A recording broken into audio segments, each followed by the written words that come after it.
Hello everyone. তো আজ আমার বাড়িতে জোড়া কার্তিক পুজো, সেটাই তোমাদের সাথে শেয়ার করছি। আর আমি কিন্তু এটা ভয়েস ওভার করছি। তো দেখো, যথারীতি ব্রাহ্মণ চলে এসছে। আর এখানটা আমি বসে মানে অঞ্জলি যেহেতু দেবো সেই কারণে, আর আমাদের কিন্তু যজ্ঞ হবে।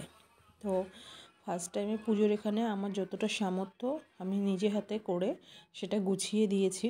তো ওই সাইড থেকে শুরু করে এই সাইডে পুরো কভার করা।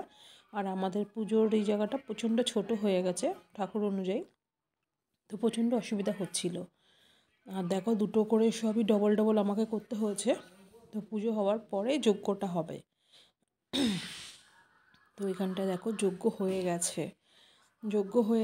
আর আমাদের কিন্তু এই ফল প্রসাদ আর মানে খাবারের সাথে আলাদাভাবে বাইরে খাবারও আয়োজন করা হয়েছিল। তো সবাই এসেছিল, আর যারা ঠাকুর ফেলেছে তারাও কিন্তু বাদ যায়নি, তারাও এসে খাওয়া দাওয়া করেছে। প্লাস আমাদের আশেপাশে আত্মীয় স্বজন কম বেশি, খুব বড় করে করতে পারিনি, ইচ্ছা আছে পরের বার বড় করে করার। তো প্রসাদ টোসাদ সবাইকে দেওয়ার পর এটা ঢেকে রাখা হয়েছে। তো কেমন কি হয়েছে তোমরা জানিও।